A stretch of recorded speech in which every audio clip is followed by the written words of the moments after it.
सो hello दोस्तों, this is Priyadeep Singh Norkar. Welcome to Naruk online classes. दोस्तों आज की इस वीडियो में हम क्लास 8 साइंस चैप्टर नंबर 7 जो कि हमारा बहुत ही इंटरेस्टिंग चैप्टर है, this is conversation of plants and animal. जी हाँ दोस्तों, हम इस चैप्टर के अंदर पढ़ेंगे क्या क्या पढ़ेंगे दोस्तों। हम इसके अंदर दोस्तों काफ़ी नई नई चीज़ें पढ़ेंगे और इसके अंदर आपको दोस्तों ऐसी ऐसी चीज़ें मैं बताऊंगा जो देखकर मतलब आप भी कहोगे कि ऐसा नहीं होना चाहिए। ठीक है दोस्तों, चलिए वीडियो को शुरू करते हैं। तो चलिए दोस्तों, सबसे पहला जो हमारा टॉपिक आता है इसके अंदर क्या है दोस्तों, वो है डिफॉरेस्टेशन एंड इट्स कॉजेज। यानी कि दोस्तों हमें सबसे पहले इसके बारे में पढ़ना होगा, डिफॉरेस्टेशन के बारे में।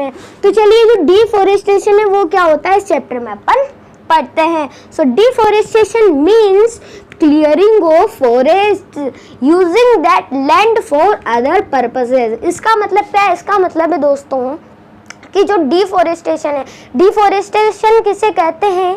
डिफॉरेस्टेशन का मतलब होता है क्लियरिंग ऑफ फॉरेस्ट, यानी कि जो फॉरेस्ट है ना, जो जंगल है उनको क्लियर करना, उनका सफाया करना और उनको अदर पर्पसेस, जो लैंड है, जो ज़मीन है, उसे अदर पर्पसेस के लिए यूज़ करना। अगर आपके मतलब क्वेश्चन पेपर में आ जाए कि व्हाट इज डिफॉरेस्टेशन, तो आप मेरे हिसाब से बता दोगे कि deforestation means clearing of forest using that land for other purposes. यानी कि वही डिफॉरेस्टेशन वही है कि जंगलों को काट दिया जाता है और वो जो जगह है वहाँ पर कुछ अपन नई चीज़ बनाए, यानी कि वो जो जगह है ना, उस जगह को हम अदर पर्पसेस के लिए यूज़ करें। ठीक है, फिर आता है दोस्तों क्या है, deforestation leads to habitat loss for many animals. इसका मतलब क्या है दोस्तों, डिफॉरेस्टेशन के कारण जो एनिमल्स होते हैं दोस्तों, एनिमल्स का क्या छीन जाता है, लॉस हो जाता है हैबिटेट। हैबिटेट लॉस का मतलब क्या है? हैबिटेट का मतलब होता है दोस्तों वास स्थान। क्या होता है दोस्तों? वास स्थान। तो इसका मतलब है कि जो डिफॉरेस्टेशन है, क्या है दोस्तों डिफॉरेस्टेशन? तो डिफॉरेस्टेशन की वजह से दोस्तों देखो, जो जंगल होते हैं उन्हें हम काट देते हैं, ठीक है, आप देख ही सकते हो। तो उन्हें हमने काट दिया पूरा, तो अब क्या होगा, वहाँ पर एनिमल्स भी तो रहते होंगे, तो एनिमल्स का क्या होगा, है ना, तो एनिमल्स तो इधर उधर घूमेंगे ना, क्योंकि उनका तो हैबिटेट लॉस हो गया ना। मतलब कि हैबिटेट लॉस हो गया, इसका मतलब यही है कि उनका जो घर बाहर है वो तो उनसे छीनेगा ना। तो जो डिफॉरेस्टेशन है, उनसे जो एनिमल्स होता है उनका जो हैबिटेट होता है वो छीन जाता है, यानी कि उनका जो वास स्थान होता है वो भी जल जाता है, क्योंकि वो तो फॉरेस्ट होता है। ठीक है, सो ये चीज़ थी अपने डिफॉरेस्टेशन। तो मेरे हिसाब से डिफॉरेस्टेशन आपको कंप्लीट तैयार हो गया होगा। और अब हम पढ़ते हैं दोस्तों next topic, this is trees in the forest are cut for some of the purposes mentioned below. मतलब कि दोस्तों ये जो अंधाधुन कटाई हो रही है, क्या हो रही है, जो ट्रीज हो रहे हैं, है ना, जो फॉरेस्ट के अंदर है, उनकी अंधाधुन हम कटाई कर रहे हैं। तो क्यों कर रहे हैं? कोई तो रीज़न होगा ना। तो चलिए उन रीजंस को पढ़ते हैं, कुछ यहाँ पर मेंशन्ड है, चलिए उन्हें पढ़ते हैं। तो क्या है दोस्तों, देखिए, प्रोकरिंग लैंड फॉर कल्टीवेशन। अब देखो दोस्तों, हम जो जंगल है उन्हें क्यों काट रहे हैं? क्योंकि हमें दोस्तों कल्टीवेशन की जरूरत है ना। क्यों दोस्तों? देखो ये चीज़ इंपॉर्टेंट है, क्योंकि दोस्तों देखो आप भी इसे मन से भी लिख सकते हो, लेकिन कुछ कुछ पॉइंट आपको भी ध्यान होने चाहिए। क्यों दोस्तों? वहाँ पर कल्टीवेशन की जरूरत है। क्यों? क्योंकि दोस्तों अब देखो जनसंख्या कितनी बढ़ रही है हमारे अर्थ में, ठीक है, तो जनसंख्या के कारण बहुत मतलब ज़्यादा जनसंख्या हो रही है, तो उसकी वजह से दोस्तों उनको क्या चाहिए, प्रोकरिंग लैंड चाहिए, है ना। जिससे अभी आप रहते हो, मैं रहता हूँ, तो हमारे एक प्रोकरिंग लैंड है ना, ठीक है, तो उसी तरह से सबको चाहिए ना, क्योंकि देखो जनसंख्या हमारे बढ़ ही रही है, तो उसकी वजह से कल्टीवेशन के कारण जो ट्रीज है ना, उनको काटा जा रहा है, फॉरेस्ट को काटा जा रहा है, ठीक है ना, डिफॉरेस्टेशन हो रहा है, आप एक तरह से समझो, है ना। और क्या क्या रीजन हो सकते हैं, बिल्डिंग हाउसेज एंड फैक्ट्रीज। इसका मतलब है दोस्तों जो फैक्ट्रीज है ना, और बिल्डिंग हाउसेज है, जो बिल्डिंग होती है सिटी के अंदर, वो बनाने में मतलब, क्योंकि देखो अब जनसंख्या बन रही है तो हम उनके अंदर रहेंगे भी तो सही, तो देखो फैक्ट्रीज भी हमें चाहिए, क्योंकि हमारे तमाम काम बनते हैं फैक्ट्रीज के अंदर, एंड हाउसेज चाहिए, सब के एक एक घर होना चाहिए, ठीक है। फिर है दोस्तों मेकिंग फर्नीचर और यूजिंग वुड एज फ्यूल। ठीक है, इसका मतलब क्या है दोस्तों, जो फर्नीचर है, अब देखो ट्रीज को क्यों काट रहे हैं, वुड हमें चाहिए। वुड क्यों चाहिए, क्योंकि दोस्तों हमें फर्नीचर चाहिए। ठीक है, अपने घर के लिए तो फर्नीचर होते ही है ना, और फर्नीचर के साथ साथ जो वुड होती है वो और क्यों चाहिए, क्योंकि हमारे फ्यूल बनाने के काम में भी है ना वुड आती है। तो है ना हमें फ्यूल बनाने के लिए भी वुड को क्या करना पड़ता है दोस्तों, यूज करना पड़ता है। तो ये तमाम क्या है दोस्तों, डिफोरेस्टेशन के बहुत सारे रीजन है क्यों अंधाधुंध इनकी कटाई हो रही है। ठीक है, आगे बढ़ते हैं दोस्तों। Some natural cases of deforestation are क्या है दोस्तों, forest fires and severe droughts. इसका मतलब क्या है दोस्तों, इसका मतलब है कि दोस्तों देखो कुछ क्या नेचुरल केसेस भी हो जाते हैं। नेचुरल केसेस क्या हो जाते हैं, मान लो दोस्तों फॉरेस्ट फायर यानी कि जंगलों में आग लग जाती है दोस्तों, और सेवर ड्रॉट्स का मतलब है कि दोस्तों सूखा पड़ना, वहां पर मतलब सूखा पड़ जाता है वो। तो क्यों हो जाता है दोस्तों, कभी कभी दोस्तों नेचुरल केसेस भी हो जाते हैं। ठीक है, अब अपन पढ़ते हैं।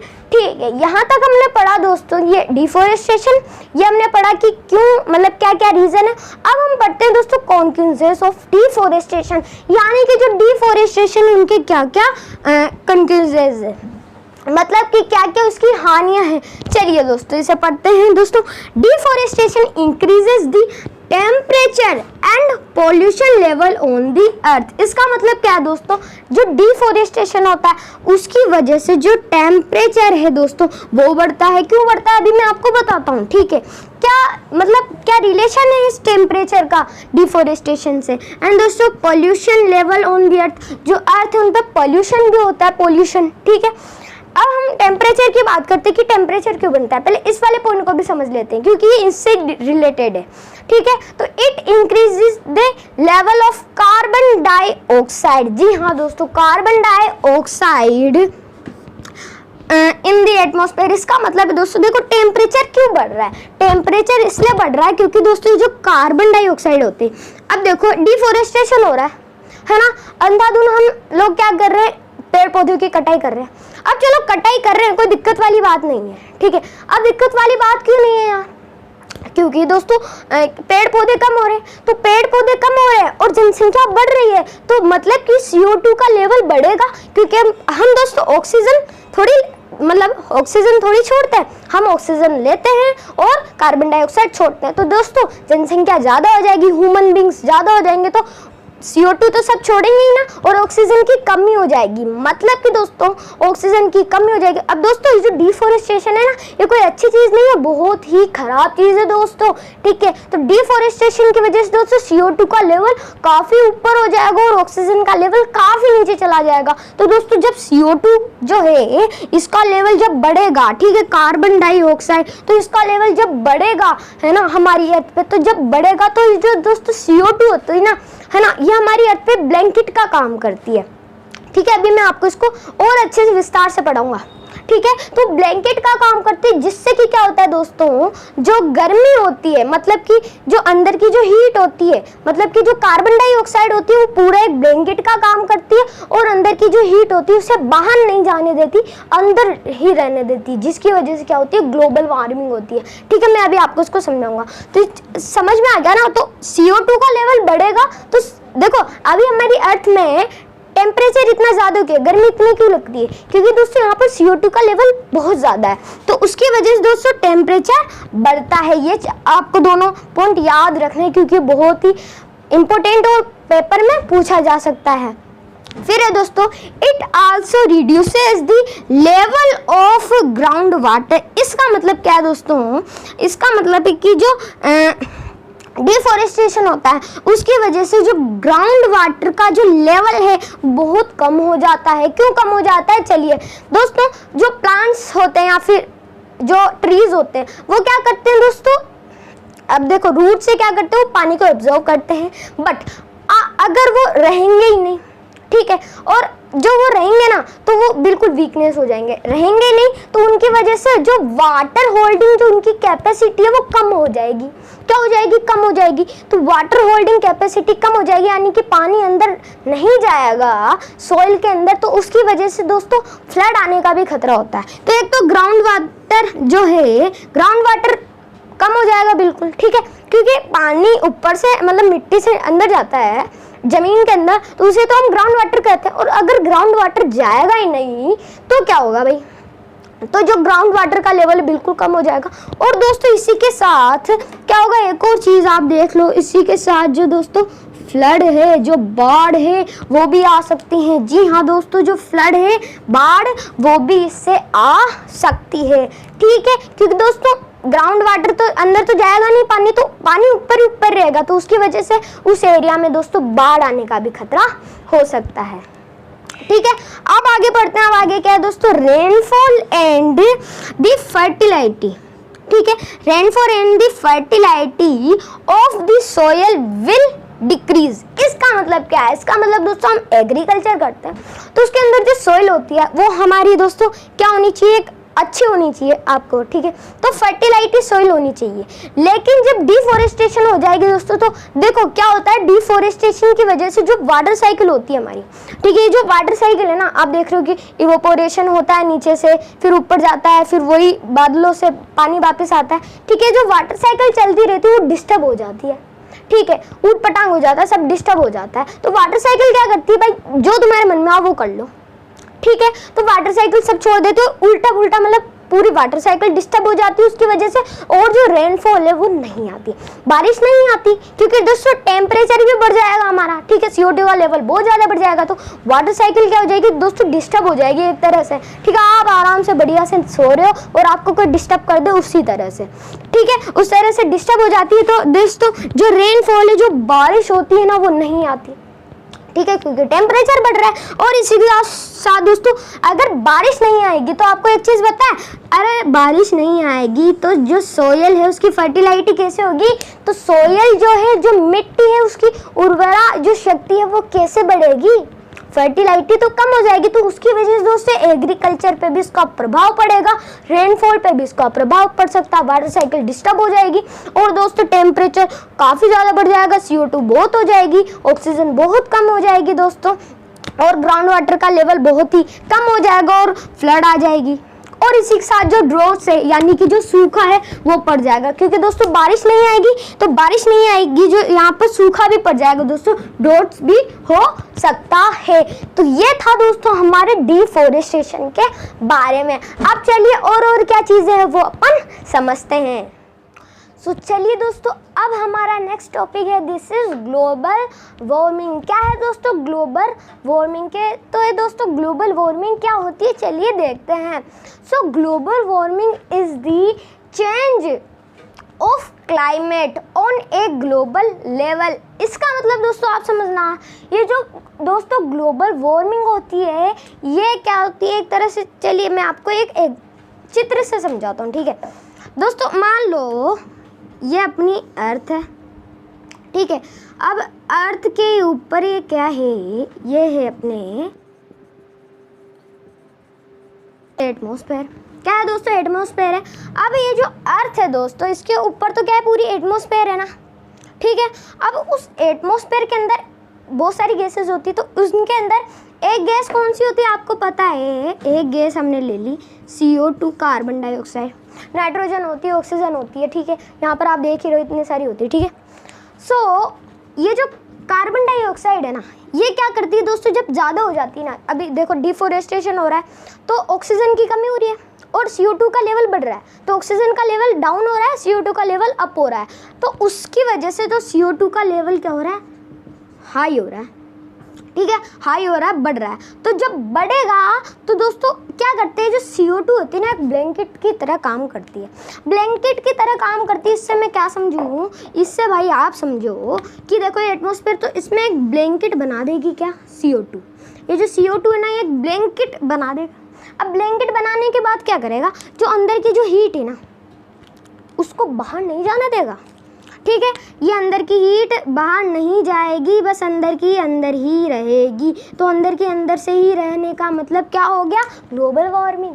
कैसे ग्लोबल वार्मिंग कैसे, हमें तो कुछ समझ में नहीं आया दोस्तों। क्या हो गया, अंदर तो गर्मी पैदा हो जाएगी ना, गर्म हो जाएगा सब कुछ, गर्मी पैदा हो जाएगी, तो उस गर्मी पैदा हो जाएगी तो दोस्तों क्या होगा, CO2 अब ब्लैंकेट की तरह रहेगी, तो दोस्तों मतलब बाहर तो मतलब जो टेम्परेचर उसको जाने नहीं देगी, अंदर के अंदर ही रहेगा, तो टेम्परेचर बढ़ता जाएगा। और ग्लोबल वार्मिंग जिसे हम कहते हैं वही चीज़ होती है, मतलब कि जब टेम्परेचर जो हमारा ग्लोब लेवल है ना, ग्लोबल जो लेवल है, इसका जो क्लाइमेट है वो क्या हो जाता है, मतलब क्लाइमेट आप समझो चेंज हो जाता है, ठीक है ना। तो किसकी वजह से होता है, ग्लोबल वार्मिंग की वजह से हो जाता है, ठीक है। तो ये था हम अपने ग्लोबल वार्मिंग का काम, ठीक है, आपको समझ में आई। अब चलिए और क्या चीज़ है, और है दोस्तों, usually average temperature increases leading to melting of ice caps in the poles. इसका मतलब क्या है दोस्तों, इसका मतलब देखो क्या चीज़ है, बहुत ही इंटरेस्टिंग टॉपिक है ग्लोबल वार्मिंग। दोस्तों ग्लोबल वार्मिंग में मैंने आपको बताया टेम्परेचर बढ़ जाएगा, ठीक है, एटमॉस्फेयर के अंदर टेम्परेचर पूरा बढ़ जाएगा, अर्थ के अंदर भी बढ़ेगा, ठीक है। तो क्या होगा उसकी वजह से दोस्तों, जो टेम्परेचर का एवरेज है वो तो बढ़ेगा, हाई होएगा, ठीक है, इंक्रीज होएगा वो, ठीक है। लेकिन एक और चीज़ होगी जो कि हमारे लिए हार्मफुल होगी, वो तो मेल्टिंग ऑफ आइस। अगर दोस्तों ग्लोबल वार्मिंग बढ़ गई ना, तो क्या होगा दोस्तों, इंसानों का रहना भी मुश्किल हो जाएगा, ठीक है। इसलिए CO2 का लेवल ज़्यादा मत बढ़ने दो, ज़्यादा से ज़्यादा पेड़ लगाओ, इसलिए कहते हैं आपको, ओके ना। किसी को मज़ा आ रहा है क्या, ज़्यादा से ज़्यादा पेड़ लगाओ, नहीं कुछ ही नहीं। तो देखो मेल्टिंग ऑफ आइस, इसका मतलब है दोस्तों जो आइस है ना, वो पिघल रही है। सो दिस इज ग्लेशियर, आप देख रहे हो यहाँ पर, तो ग्लेशियर क्या हो रहा है ना, अभी तो बिल्कुल ठीक ठाक ही है। लेकिन दोस्तों जब ये ग्लेशियर ग्लोबल वार्मिंग की चपेट में आ जाएगा, अटैक हो जाएगा, तो बेचारा क्या हो जाएगा, पिघल जाएगा, पिघलते पानी बन जाएगा। तो जो आइस कैप्स पानी बन जाएगा, तो उससे भी हमें खतरा होगा ना यार, वही तो चीज़ है। इसलिए ग्लोबल वार्मिंग को बढ़ने मत दो दोस्तों, काफ़ी सारे इसके कॉन्सिक्वेंसेस है, ठीक है दोस्तों, ग्लोबल वार्मिंग, ठीक है। सो दिस इज ग्लोबल वार्मिंग। अब अपन एक नई चीज़ करते हैं जो कि है केउज ऑफ ड्रोट्स। इसका मतलब है दोस्तों कि जो सूखा होता है ना, वो कैसे पड़ता है, सूखा कैसे पड़ता है, ये मैं अगर आपको हिंदी में लिख दूं तो सो दोस्तों सूखा कैसे पड़ता है ये, ओके। सो चलिए दोस्तों अब एक चीज़ यहाँ पर पढ़ो, सूखा कैसे पड़ता है, आपको पता है कैसे पड़ता है, मैंने अभी आपको बताया था, बट इसे थोड़ा सा और अच्छे से पढ़ लेते हैं, ठीक है, आपके नोट्स में काम हो जाएगा। सो दी इंक्रीज द टेम्परेचर इंक्रीज होएगा, तो जो अर्थ है, अर्थ के अंदर इंक्रीज होएगा तो डिस्टर्ब हो जाएगा, क्या डिस्टर्ब हो जाएगा, वाटर साइकिल, जैसे मैंने आपको बताया वो जो वाटर साइकिल है वो डिस्टर्ब हो जाएगी।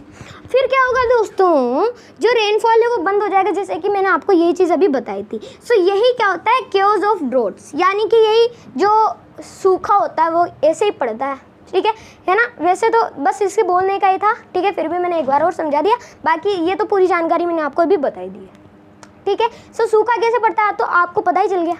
अब अपन पढ़ते हैं दोस्तों एक और शानदार टॉपिक, लाजवाब दोस्तों, क्या है दोस्तों, डेजर्टिफिकेशन। जी हाँ दोस्तों, डेजर्टिफिकेशन क्या होता है, डेजर्टिफिकेशन किसे कहते हैं दोस्तों, डेजर्ट का बनना। चलिए इसे आराम से पढ़ते हैं, ठीक है। तो when the fertile land gets convert into desert are called desertification. इसका मतलब क्या दोस्तों, इसका मतलब है कि एक मान लो ये फर्टाइल लैंड है कोई सी भी, तो एक मतलब आराम से उपजाऊ मिट्टी हो गई ना, या फिर उपजाऊ जगह होगी ना, तो वहाँ पे दोस्तों मरुस्थल का बनना, यानी कि डेजर्ट्स का मतलब है ना, रेगिस्तान का बनना, वही कहलाता है अपने डेजर्टिफिकेशन। मतलब कि दोस्तों वही आप कहो कि कोई सी भी एक उपजाऊ भूमि है, वहाँ पर अपन पेड़ उगाए तो आराम से उग जाए।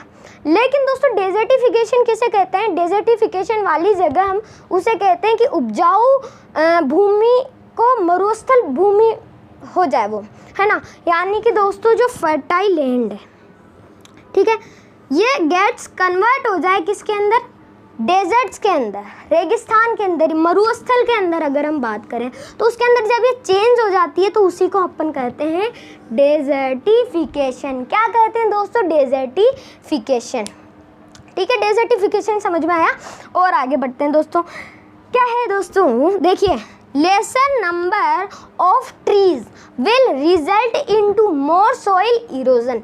इसका मतलब क्या है दोस्तों, इसका मतलब है, ये पहले हम बात करते हैं सॉइल इरोजन क्या होता है, ठीक है, इसके अंदर ये सारे वर्ड छुपा है। दोस्तों कोई सा भी क्षेत्र है, किसी क्षेत्र में अगर जो टॉप सॉइल है, टॉप सॉइल मतलब दोस्तों जो आप कहो कि जो उपजाऊ भूमि है, ठीक है, या फिर उपजाऊ मिट्टी, ठीक है, टॉप सॉइल, तो उपजाऊ मिट्टी वहाँ से अगर क्या हो जाए दोस्तों, कट के वहाँ से अगर कट के जब अलग या फिर आप कहो कि दूसरी जगह चली जाती है ना, दूसरी जगह चला जाता है, चली जाता है, जो आप बोलो, तो उसे ही हम कहते हैं सोइल इरोजन। क्या कहते हैं? Soil erosion. मतलब कि दोस्तों किसी क्षेत्र में अगर टॉप सोइल है यानी कि उपजाऊ मिट्टी है, वो वहाँ से कटकर दूसरी अलग जगह चला जाता है, तो उसे अपन सोइल इरोजन कहते हैं। कॉपी में लिख लो, छाप लो भाई, मैं तो कह रहा हूँ छाप लो दोस्तों, ठीक है। तो इसे कहते हैं सोइल इरोजन। ये इसके बारे में बता रहा है कि डेजर्टिफिकेशन के अंदर जो सोइल होती है, अगर मैं देखो क्या होती है, देखो फर्टाइल लैंड के अंदर मान लो ये कोई पेड़ है, ठीक है, होता तो नहीं है, चलो आप मान लो ये कोई पेड़ है। अब इसको मैंने उगाया, ठीक है, ये मैंने इसको उगाया, तो फर्टाइल लैंड में आराम से उग जाएगा क्योंकि उपजाऊ भूमि है भाई। लेकिन अगर मैं उससे डेजर्ट्स में करूँगा, ठीक है, जो डेजर्ट आपको दिख रहे हैं, अगर इनके अंदर करूँगा ना, तो भाई साहब जैसा है जैसा का जैसा ही रहेगा। हाँ वैसे देखो कुछ हो जाते हैं, जैसे कैक्टस होता है तो वो भी तो बड़ा होता है यार, लेकिन डेजर्टिफिकेशन उस जगह को बोलते हैं जहाँ पर वो बिल्कुल उपजाऊ नहीं होती, बिल्कुल भी नहीं होती भाई, बिल्कुल भी नहीं। तो वहाँ से दोस्तों जो टॉप सोइल है उधर चली जाती है दूसरी जगह, तो वहाँ पर उसका कोई मतलब नहीं रहता, और वहाँ पर जो सोइल होती है वो सोइल इरोजन हो जाता है, उसका कोई मतलब नहीं, यानी कि जो सोइल है इरोजन हो जाती है, कोई भी मतलब नहीं है यार उसे उगाने का, फालतू हो गई। अब वो समझ गए? तो दिस इज़, ये टॉपिक आपको दोनों समझ में आ गए होंगे। अब एक और चीज़ यहाँ पर क्या है दोस्तों, eventually the fertile and will be converted into desert. Simple एक डेफिनेशन है, इसको भी छोड़ो। देखो फर्टाइल लैंड को अगर हम कन्वर्ट कर दें डेजर्टिफिकेशन, मतलब डेजर्ट के अंदर, तो उसे हम कहेंगे डेजर्टिफिकेशन। आंखें बंद कर लो, मन में से 5-10 बार बोलो, याद हो जाएगा। सो this is global warming, cases of droughts यानी कि सूखा कैसे पड़ता है, और डेजर्टिफिकेशन। अब चलिए और जो भी टॉपिक्स हैं हमारे चैप्टर के अंदर वो डिस्कस करते हैं। सो चलिए दोस्तों, अब है हमारा बायोस्फीयर। क्या है दोस्तों? बायोस्फीयर। दोस्तों इस चैप्टर के बहुत सारे पॉइंट्स हैं जो कि आपको ध्यान रखने हैं, और आपके यही टॉपिक है, और इन्हीं से ही आपके क्वेश्चंस बनेंगे। तो अगर आपके दोस्तों क्वेश्चन आ जाए कि व्हाट इज़ बायोस्फीयर, तो आप आराम से बता सकते हो कि biosphere is the part of the earth, यानी कि जो बायोस्फीयर है वो अर्थ का पार्ट है, जैसे कि ट्रोपोस्फीयर है, स्ट्रेटोस्फीयर है, ठीक है, इनकी तरह। And in which living organism exist और विच सपोर्ट्स लाइफ, यानी कि दोस्तों बायोस्फीयर क्या है? बायोस्फीयर के अंदर जो भी लिविंग ऑर्गेनिज्म है, जैसे कि हम ह्यूमन है, एनिमल्स है, प्लांट है, जो सभी लिविंग ऑर्गेनिज्म एग्जिस्ट करते हैं। क्या करते हैं? एग्जिस्ट करते हैं, मतलब कि वहाँ पर जो लाइफ है वो सपोर्ट हो, तो उसे कहते हैं बायोस्फीयर। यानी कि दोस्तों हम अभी किसके अंदर है? बायोस्फीयर के अंदर है। किसके अंदर? बायोस्फीयर के अंदर है, ठीक है दोस्तों। दोस्तों जब आप 10th क्लास में आ जाओगे तब इसका दोस्तों एक फुल आपके चैप्टर भी आएगा बायोस्फीयर का, ठीक है। तो चलिए अब अपन समझते हैं इसके बाद बायोडाइवर्सिटी। दोस्तों बायोडाइवर्सिटी क्या होती है? बायोडाइवर्सिटी मीन्स जैव विविधता। जी हाँ दोस्तों, बायोडाइवर्सिटी को हम हिंदी में कहते हैं जैव विविधता। क्या कहते हैं दोस्तों? जैव विविधता। अब इसके बारे में हम देखते हैं। So biodiversity refers to the variety of organism. बस आपको इतना सा याद करना है दोस्तों, अगर बायोडाइवर्सिटी आ जाए तो वैरायटी ऑफ ऑर्गेनिज्म, ठीक है। अभी मैं आपको पूरा पढ़ के फिर इसकी पूरी डेफिनेशन बताता हूँ। Existing on the earth their interrelationships and their relationship with the environment. इसका मतलब है कि दोस्तों बायोडाइवर्सिटी जैव विविधता किसे कहते हैं, ठीक है, जिनके अंदर दोस्तों वैरायटी ऑफ ऑर्गेनिज्म, ठीक है। चलो एक सिंपल सी मैं भाषा में आपको बताता हूँ। मान लो ये कमरा है, ठीक है, तो इसके अंदर अगर मैं कहूँ कि बायोडाइवर्सिटी कितनी है, तो इसके अंदर कमरे के अंदर बायोडाइवर्सिटी बहुत बहुत बहुत कम है, ठीक है। और एक और चीज़ दोस्तों, अगर बायोडाइवर्सिटी की जगह आपके आ जाए बायोलॉजिकल डाइवर्सिटी, तो उसका मतलब भी बायोडाइवर्सिटी ही होगा। सो दोस्तों मैं बता रहा था कि इस कमरे में बायोडाइवर्सिटी बहुत बहुत बहुत से भी बहुत कम है। और अगर आप बाहर जाओगे तो मान लो कोई भी गार्डन है, तो वहाँ पर 20-25 प्रकार के क्या होंगे? फूल होंगे, ठीक है। तो वहाँ पर बायोडाइवर्सिटी दोस्तों इस कमरे में से तो ज़्यादा है, लेकिन वहाँ पर भी बहुत कम है, ठीक है। यहाँ पर तो बहुत बहुत बहुत कम है, और गार्डन में थोड़ा सा ज़्यादा है, ठीक है। ये आपको चीज़ ध्यान रखनी है। अगर आप बहुत अच्छे फॉरेस्ट के अंदर जाओगे तो उस फॉरेस्ट के अंदर देखना दोस्तों 1000 प्रकार के ऑर्गेनिज्म होंगे और तरह तरह के फूल होंगे, तरह तरह के प्लांट्स होंगे, तरह तरह के एनिमल्स होंगे और तमाम चीज़ें होगी। तो वहाँ पर अगर हम बायोडाइवर्सिटी की बात करें तो वहाँ पर बायोडाइवर्सिटी बहुत ज़्यादा है। मतलब कि दोस्तों आप समझ गए होंगे कि बायोडाइवर्सिटी जैव विविधता किसे कहते हैं। सिंपल आमतौर पे भाषा करें तो वेराइटी ऑफ ऑर्गेनिज्म, यानी कि अलग अलग ऑर्गेनिज्म की वेराइटी क्या होती है दोस्तों, वेराइटी, ठीक है। एग्जिस्टिंग हो किसके अंदर, अर्थ, वही होती है हमारे बायोडाइवर्सिटी। तो सिंपल भाषा में आप बायोडाइवर्सिटी समझ गए होंगे। चलिए दोस्तों, अब हमारा नेक्स्ट टॉपिक है conservation of forest and wild life. यानी कि दोस्तों जो देखो डिफॉरेस्टेशन हो रहा है तो दोस्तों अब हमें डिफॉरेस्टेशन को रोकना भी तो पड़ेगा ना, क्योंकि रोकना भी तो चाहिए ना, नहीं तो अभी स्पीसीज बहुत कम हो जाएगी। मैं आपको भी समझाऊंगा, ठीक है। सो दोस्तों कंजर्वेशन यानी कि जो फॉरेस्ट है और जो वाइल्ड लाइफ है ना, तो इनको क्या करना चाहिए हमें दोस्तों, कंजर्वेशन करना चाहिए। कंजर्वेशन यानी कि दोस्तों संरक्षण, इनका हमें संरक्षण करना होगा, इनका बचाव करना होगा हमें। तो दोस्तों ये जो फॉरेस्ट हैं और जो वाइल्ड लाइफ है उसके कंजर्वेशन के लिए यानी कि प्रोटेक्शन आप समझ सकते हैं, या फिर कह दूँ कि संरक्षण करने के लिए जो गवर्नमेंट है उसने काफ़ी सारी चीज़ें करी है। चलिए उन्हें समझते हैं।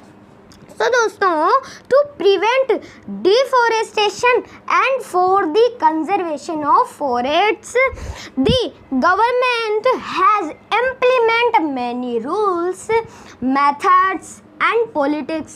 इसका मतलब है दोस्तों कि जो दोस्तों अगर हम जो डिफॉरेस्टेशन है इसको हमें जो फॉरेस्ट वगैरह है, जो वाइल्ड लाइफ है, इसे हमें कन्वर्जेशन करना होगा, प्रोटेक्शन करना होगा, संरक्षण करना होगा। तो उसके लिए दोस्तों जो हमारी गवर्नमेंट है, ठीक है, क्या है दोस्तों, गवर्नमेंट है, उसने क्या किया है दोस्तों, उसने काफ़ी सारे गवर्नमेंट इम्प्लीमेंट मैनी रूल्स यानी कि कुछ बहुत सारे नियम लागू किए हैं, रूल्स लागू किए हैं, मेथड्स, कुछ मेथड्स बनाए हैं। चलिए अब हम उनको सारी चीज़ों को समझते हैं। तो दोस्तों क्या है दोस्तों, अमोंगेस्ट मैनी स्टेप्स यानी कि बहुत सारे स्टेप्स से, चलिए अब हम उनको समझते हैं।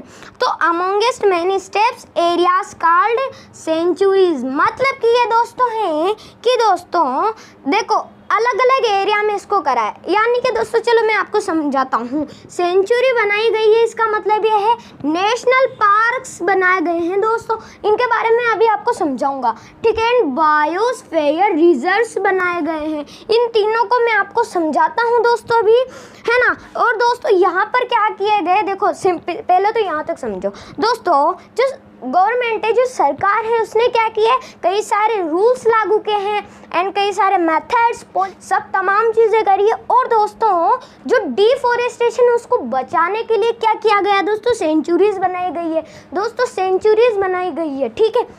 जहाँ पर दोस्तों सेंचुरीज, नेशनल पार्क, इनके अंदर होता क्या है दोस्तों, मतलब जो भी स्पीसीज उनको लाया जाता है, उनको पाला जाता है और जितना हो सके उससे प्रोटेक्टिव मतलब रखना चाहिए। और दोस्तों जो सेंचुरीज और नेशनल पार्क है इसके अंदर दोस्तों जो मतलब आप कह सकते हैं टाइगर वगैरह रहते हैं, जैसे कि आप यहाँ पर देख रहे हो तो टाइगर है यहाँ पर, तो ठीक है टाइगर आराम से घूमेगा यहाँ पर, कोई दिक्कत वाली बात नहीं। और यहाँ पर इनके अंदर ह्यूमन को भी नहीं जाने दे सकते, ठीक है, क्योंकि दोस्तों खतरा ही होगा ना। और यहाँ पर दोस्तों कर सकते हैं प्लांटेशन, मतलब कि है दोस्तों देखो है ना, मैनी एक्टिविटीज़ लाइक है ना, जो जो एक्टिविटीज़ कर सकते हैं, जो कि प्लांटेशन यानी कि प्लांट को लगाना, ठीक है। एंड कल्टीवेशन, जो कल्टीवेशन होता है ना वो कर सकते हैं। अब आ गया है हमारे जो नहीं कर सकते हैं, ठीक है। तो क्या नहीं कर सकते दोस्तों, ग्रेजिंग, ग्रेजिंग का मतलब है कि जो गाय है उन्हें चराना, ठीक है, ये आप देख सकते हो ना, यही है, ठीक है। एंड दोस्तों हंटिंग, जो अपन हंटिंग करते हैं, ठीक है, जानवरों की, ठीक है, शिकार करना है तो वो भी हम नहीं कर सकते हैं यहाँ पर। पोचिंग, पोचिंग का मतलब क्या होता है, पोचिंग एक तरह से दोस्तों हंटिंग ही है। अब आप कहोगे कि हंटिंग है तो पोचिंग क्यों है भाई, चलो समझाता हूँ। पोचिंग वो होती है दोस्तों, हंटिंग तो हम शिकार करते हैं उसको, ठीक है, शिकार कर देते हैं तो हम उसे खा जाते हैं, मतलब जो भी आपको काम करना है वो कर लोगे। लेकिन पोचिंग के अंदर क्या होता है, पोचिंग के अंदर आप जैसे हाथी है तो हाथी को आप मार दोगे, ठीक है। तो मारने के बाद जो हाथी के जो बड़े बड़े से दांत रहते हैं ना वाइट कलर के, है ना, वो उनसे आप क्या बनाओगे दोस्तों, अलग अलग चीज़ें बनाओगे, ठीक है ना। तो वो दोस्तों महंगी बिकती है और उसी से किसको लाभ होता है, ह्यूमन को तो लाभ होता है ना, बेनिफिट तो ह्यूमन का होगा। बट दोस्तों जो एनिमल है उनका तो नुकसान ही होगा ना, आप उनकी स्पीसीज को डाउन कर दोगे, है ना, उनको एंडेंजर्ड में ला दोगे, ठीक है। तो उस तरह से जो पोचिंग है वो भी बंद है। और दोस्तों ये सारी चीज़ें तमाम ETC एक्सेट्रा सारी चीज़ें क्या है, आर प्रोहिबिटेड, यानी कि ये सब दोस्तों लागू नहीं है। क्या क्या लागू है, एक तो प्लांटेशन यानी कि प्लांट को लगाना, एंड कल्टीवेशन जो कल्टीवेशन और उसकी कल्टीवेशन करना, और ग्रेजिंग जो गाय वगैरह उनको चराते हैं, है ना, तो वो बिल्कुल भी नहीं कर सकते, हंटिंग नहीं कर सकते और पोचिंग नहीं कर सकते। तो ये मैंने आपको बताया दोस्तों बायोस्फीयर, बायोडाइवर्सिटी और conservation of forest and wild life. तो चलिए अब हमारा नेक्स्ट टॉपिक समझते हैं। तो चलिए दोस्तों अब हम पढ़ते हैं बायोस्फीयर रिजर्व के बारे में। अभी हमने पढ़ा कि गवर्नमेंट ने क्या क्या रूल लगाए हैं, क्या क्या इम्प्लीमेंट करे हैं और क्या क्या मेथड्स करे हैं, ठीक है। तो वो सब के अंदर क्या क्या मैंने आपको बताया था, नेशनल पार्क, वाइल्ड लाइफ और बायोस्फीयर रिजर्व। तो देखो दोस्तों अब हम ये पढ़ते हैं बायोस्फीयर रिजर्व के बारे में। चलिए दोस्तों, ठीक है दोस्तों, तो बायोस्फीयर रिजर्व किसे कहते हैं ये समझते हैं। So biosphere reserves are the areas meant for conservation of biodiversity. इसका मतलब क्या है, इसका मतलब है कि ये जो बायोस्फीयर रिजर्व है ये क्या होता है दोस्तों, सिंपल सा एक शब्द याद करो, ओनली कंजर्वेशन ऑफ बायोडाइवर्सिटी, यानी कि जो बायोडाइवर्सिटी है उसको बचाना। इसका मतलब यही है कि जो बायोस्फीयर रिजर्व होता है ये वो एरियाज़ होते हैं जिनके अंदर कंजर्वेशन ऑफ बायोडाइवर्सिटी, यानी कि जो बायोडाइवर्सिटी है जैव विविधता का संरक्षण करते हैं, ठीक है, यानी कि वहाँ पर जैव विविधता को बचाते हैं और ज़्यादा पौधे लगाते हैं, जैव विविधता को और बढ़ावा देते हैं, तो उसे कहते हैं बायोस्फीयर रिजर्व। आप समझ गए होंगे दोस्तों, इसके नाम से आप पता कर लो बायोस्फीयर, बायोस्फीयर से आप समझ याद कर लो ना बायोडाइवर्सिटी, ठीक है। तो बस इसमें इतना सा याद कर लो कि कंजर्वेशन ऑफ बायोडाइवर्सिटी, ओके। अब हम पढ़ते हैं दोस्तों मतलब ये जो बायोस्फीयर रिजर्व है, इसके एक बायोस्फीयर रिजर्व के हम बारे में मैं आपको कुछ बताना चाहता हूँ दोस्तों। जो पंचमरी बायोस्फीयर है, क्या है दोस्तों, जो पंचमरी बायोस्फीयर है रिजर्व है, ये दोस्तों कंसिस्ट करता है एक तो नेशनल पार्क, यानी कि देखो आप इस मैप को देखो, यहाँ पर ये मैप देखो क्या दिख रहा है, कुछ समझ में नहीं आ रहा, रुको अभी इसको हटाते हैं। अब देखो मतलब कि ये है कि जो पंचमरी, देखो ये जो पंचमरी बायोस्फीयर रिजर्व है इसके अंदर दोस्तों एक तो नेशनल पार्क है, यानी कि इसके अंदर ही एक नेशनल पार्क है, और उस नेशनल पार्क का क्या नाम है, सतपुरा। क्या नाम है दोस्तों, सतपुरा। और इस पंचमरी बायोस्फीयर रिजर्व के अंदर ही क्या है, एक दोस्तों दो वाइल्ड लाइफ सेंचुरीज भी है। क्या है दोस्तों, दो वाइल्ड लाइफ सेंचुरीज भी है, ठीक है। सो दो वाइल्ड लाइफ, देखो एक तो नेशनल पार्क है और दो वाइल्ड लाइफ सेंचुरीज है, और इन दोनों सेंचुरीज के नाम है, एक का तो नाम है बोरी और एक का नाम है पंचमरी। तो ये आपको याद रखना। अब आप जरा इस मैप को देखो, इस मैप का आपको क्या दिख रहा है, देखो दोस्तों ये पूरा क्या है, ये किसका मैप है, ये है अपने पंचमरी बायोस्फीयर रिजर्व, ठीक है। सो ये पंचमरी बायोस्फीयर रिजर्व है। अब इसके अंदर आप देखो एक तो क्या है, एक नेशनल पार्क है, ठीक है। क्या नाम है इस नेशनल पार्क का, सतपुरा नेशनल पार्क, ठीक है। और यहाँ पर देखो दो क्या है, यहाँ पर देखो अलग अलग है, एक यहाँ पर क्या है, एक देखो दो वाइल्ड लाइफ है ना, सेंचुरीज है, दो वाइल्ड लाइफ, कौन कौन से, एक बोरी है और एक पंचमरी। तो ये आपको याद रखना है कि दोस्तों एक, क्योंकि आपके पेपर में भी आ सकता है और आपकी बुक के अंदर यही वाला बायोस्फीयर दिया गया, तो आपको ये वाला याद करना है दोस्तों, ठीक है।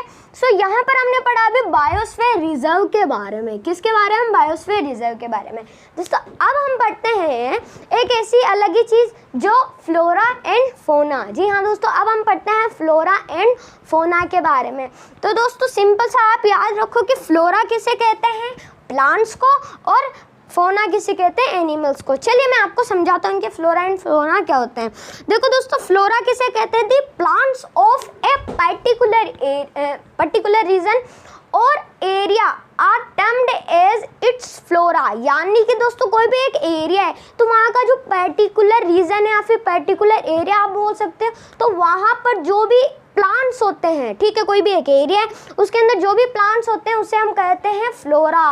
क्या कहते हैं दोस्तों? उसे हम कहते हैं फ्लोरा। यानी कि फ्लोरा आप इसे कैसे याद रख सकते हो दोस्तों? पौधा है, पौधे में क्या लगे हुए रहते हैं दोस्तों? पौधे में फ्लावर्स लगे हुए रहते हैं। क्या लगे हुए रहते हैं? फ्लावर्स। तो आप उन फ्लावर्स से पता मतलब समझ सकते हो, फ्लावर्स फ्लो से बन गया फ्लोरा। और फ्लोरा किस में मतलब फ्लावर किसके अंदर होते हैं? प्लांट्स के अंदर। तो आप समझ सकते हो कि फ्लोरा क्या होता है?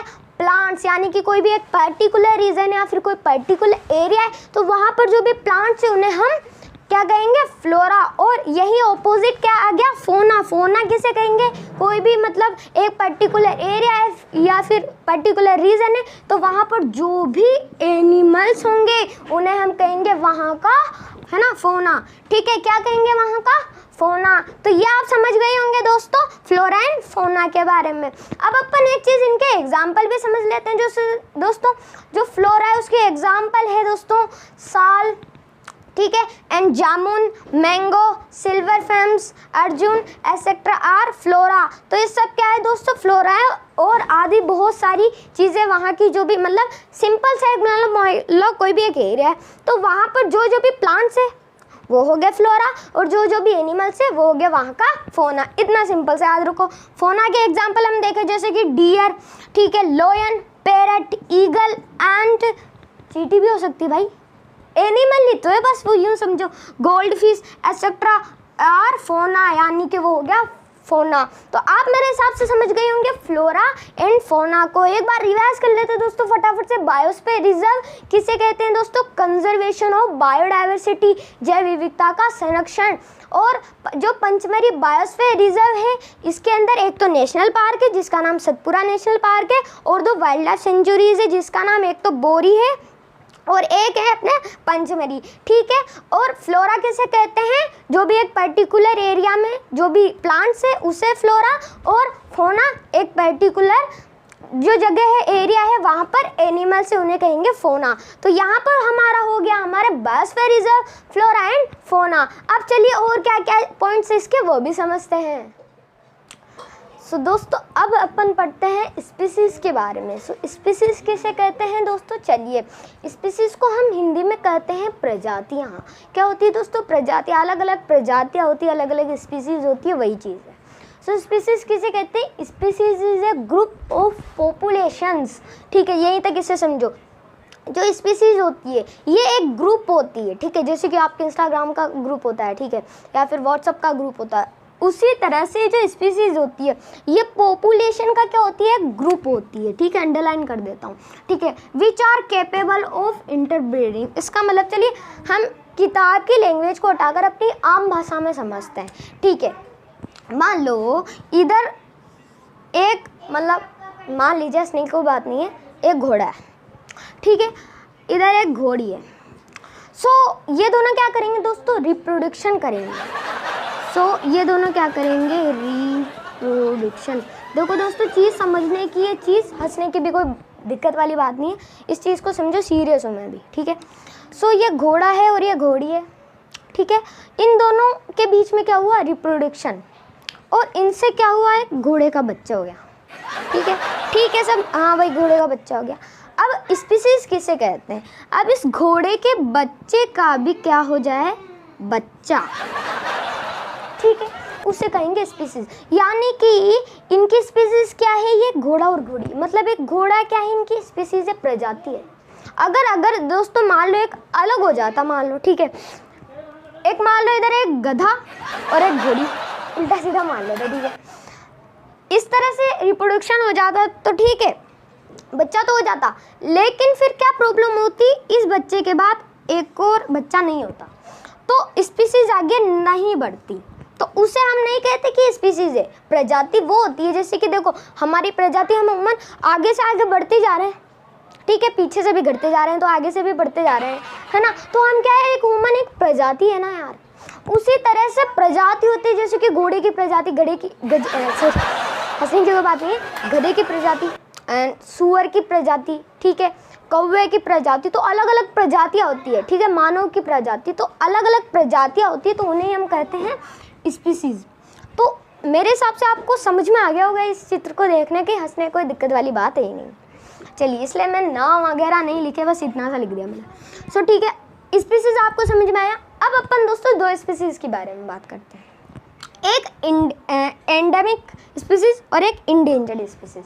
सबसे पहले हम पढ़ते हैं दोस्तों एंडेमिक स्पीसीज।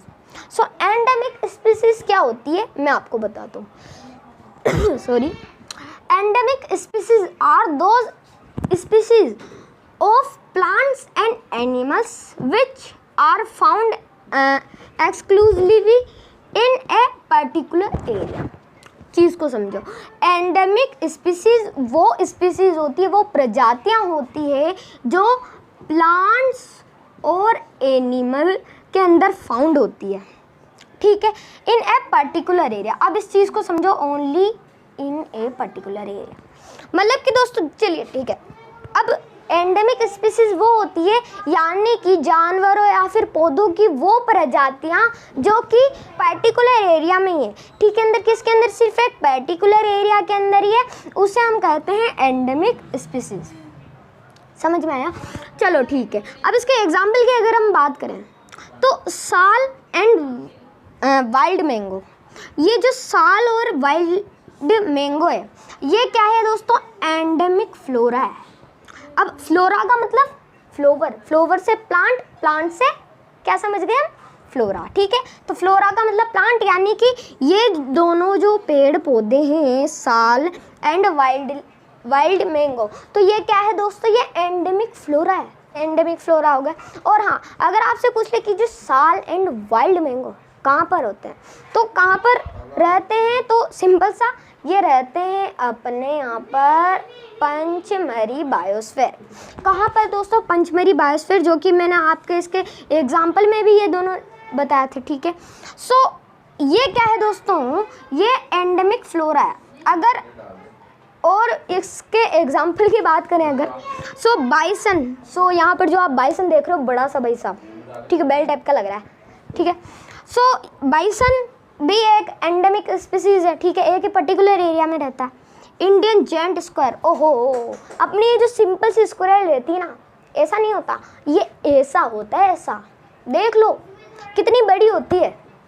सो ये होती है इंडियन जेंट स्क्वायर, इंडिया में रहती है और बड़ी है जेंट, बस ये याद कर लो। फ्लाइंग स्क्वायर, उड़ने वाली गिलहरी है, देखो उड़ने वाली गिलहरी आपके सामने है। और ये सब क्या है दोस्तों, एंडेमिक फोना, यानी कि ये तो थे एंडेमिक फ्लोरा और ये एंडेमिक फोना, ठीक है, ये एनिमल्स और ये प्लांट। सो मेरे हिसाब से आपको स्पीसीज, एंडेमिक स्पीसीज समझ में आया होगा। अब अपन पढ़ते हैं एंडेंजर्ड स्पीसीज। एंडेंजर्ड को आप शब्द को पकड़ो, यहाँ पर एक शब्द आ रहा है अपने, डेंजर्ड। डेंजर्ड का मतलब आपको पता ही है, खतरा है, खतरा है, खतरा है, देखते हो, कोई बात नहीं, ठीक है, देखते हो, मुझे पता है। सो जो खतरा है ना, उसका मतलब होता है मतलब डेंजर का मतलब होता है खतरा, आप समझ सकते हो, ठीक है। राइटिंग बहुत अच्छी आ रही है, कोई दिक्कत वाली बात नहीं है। सो एंडेमिक स्पीसीज क्या होती है, जो डेंजर में है, यानी कि विलुप्त प्रजातियाँ, आप इसे समझ लो, है ना, इस तरह की, है ना। सो क्या होती है, चलो समझाता हूँ अच्छे से। So those animal whose number are gradually decreasing, इसका मतलब देखो, वो प्रजातियां जो एक पर्टिकुलर एरिया में नहीं है, अलग अलग जगह, सो वो क्या है, ग्रेजुअली डिक्रीजिंग, यानी कि वो डिक्रीज हो रही है, यानी कि वो धीरे धीरे घट रही है, या तो उनका शिकार हो रहा है या फिर वो कुछ कारण से, कुछ रीजन से मर रहे हैं, ठीक है। माइट गेट एक्सटिंक्ट, वो एक्सटिंक्ट हो रहे हैं, एक्सटिंक्ट का मतलब विलुप्त, ठीक है, विलुप्त हो रहे हैं, जैसे अभी विलुप्त, जैसे कि डायनासोर है, ये अंकल जी जो है आपके डायनासोर, ठीक है। सो अभी फ़िलहाल इनका अवशेष भी मिला है, ठीक है।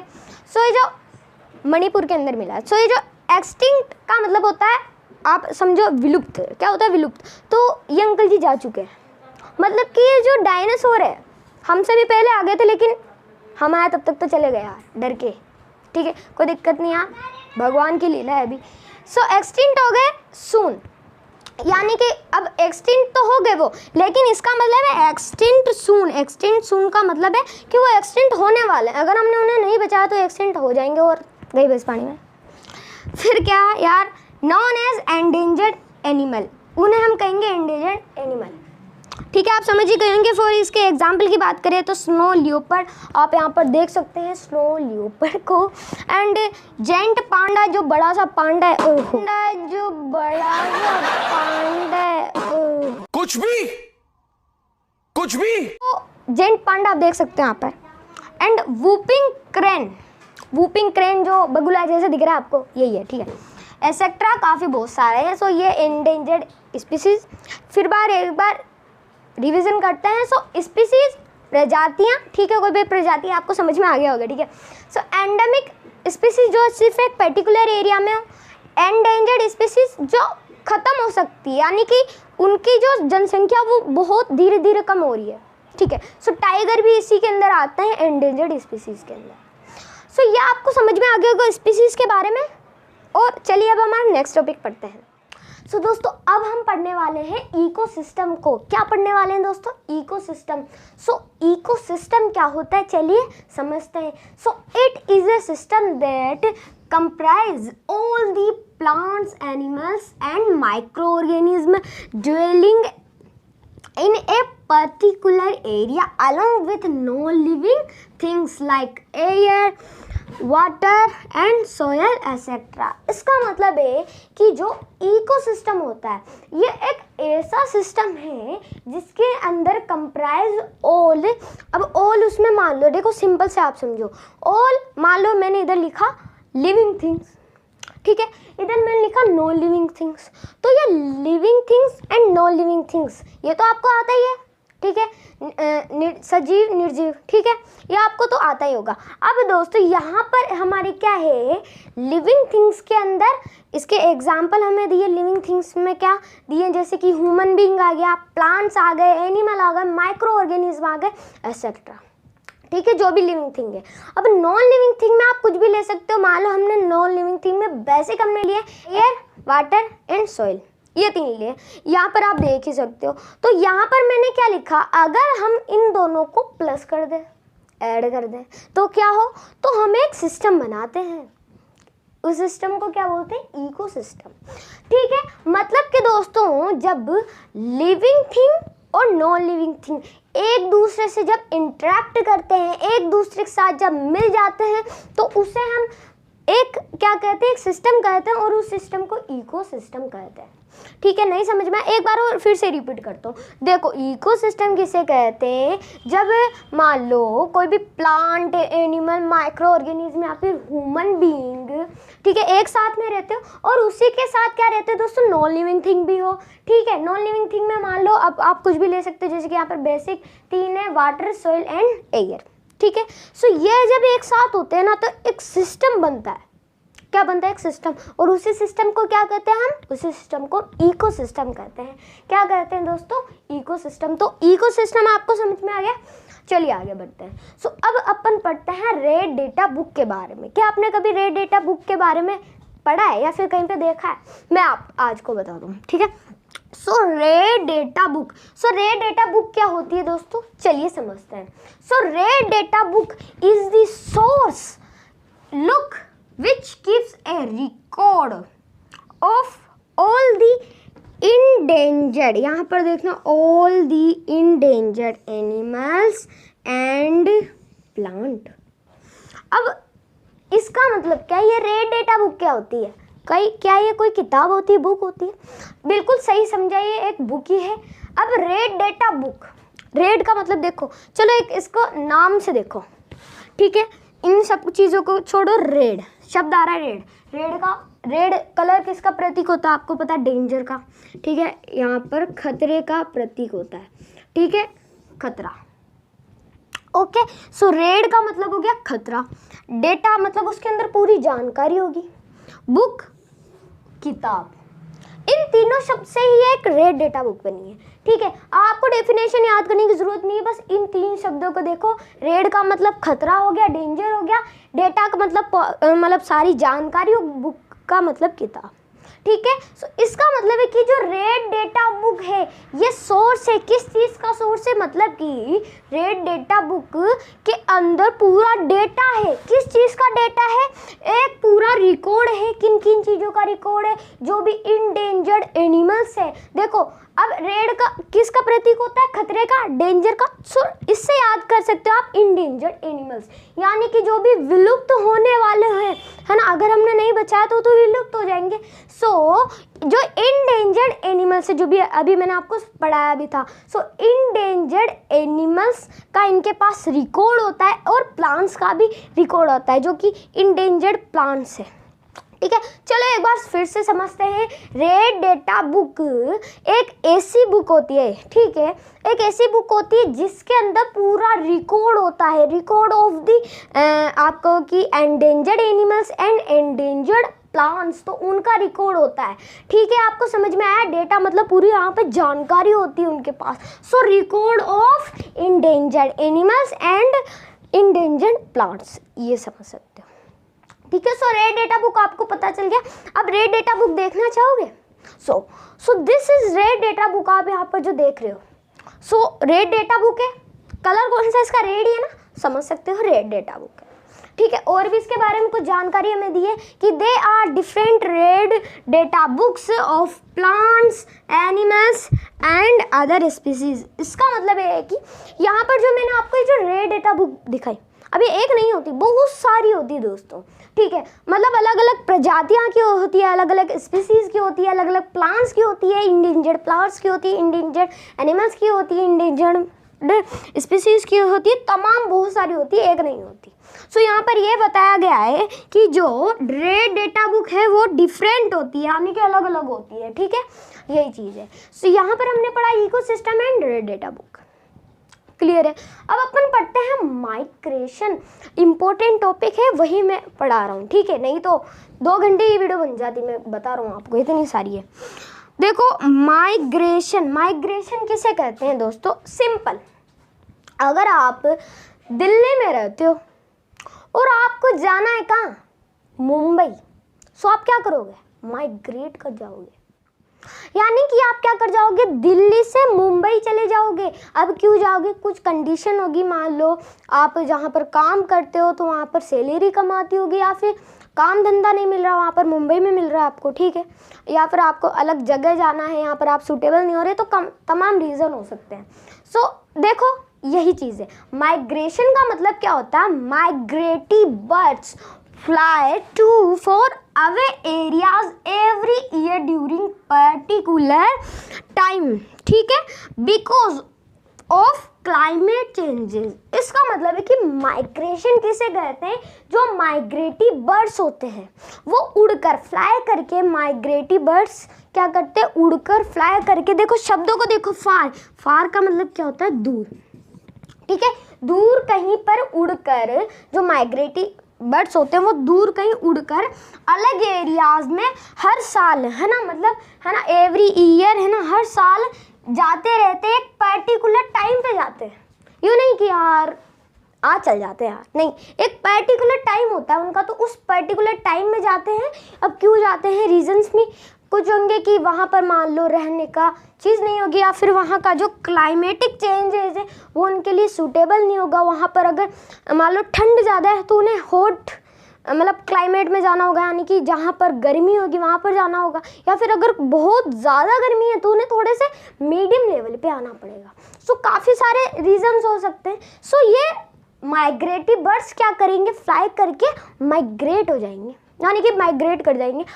वही सिंपल है, आप दिल्ली में रहते हो और आपको मान लो जाना है मुंबई, तो आप क्या करोगे, माइग्रेट कर जाओगे, यही चीज़ है बस। ठीक है, सो ये हो गया अपने माइग्रेशन। ठीक है, इसके एग्जाम्पल भी देख लेते हैं, जो कि माइग्रेटिव बर्ड्स जो कि चले जाते हैं फ्रॉम साइबेरियन क्रेन।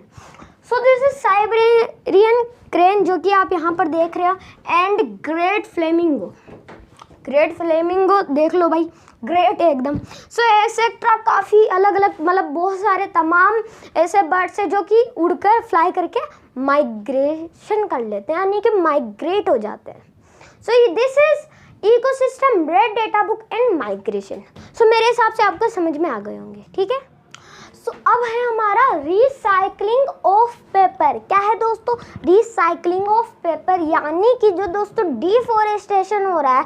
सो अब आपको पता है डिफॉरेस्टेशन हो रहा है तो उसकी वजह से दोस्तों ट्री से तो क्या बनते हैं? पेपर्स बनते हैं। सो जो पेपर्स हैं उनको कहा जा रहा है कि उनको रिसाइकल्ड करो यार, ठीक है। मतलब नए नए कह रहे हैं कि डिफॉरेस्टेशन मत करो और जो पहले के ही जो आपके पास पेपर्स हैं उन्हीं को रिसाइकल करो, ये यहाँ पर बात बताई गई है।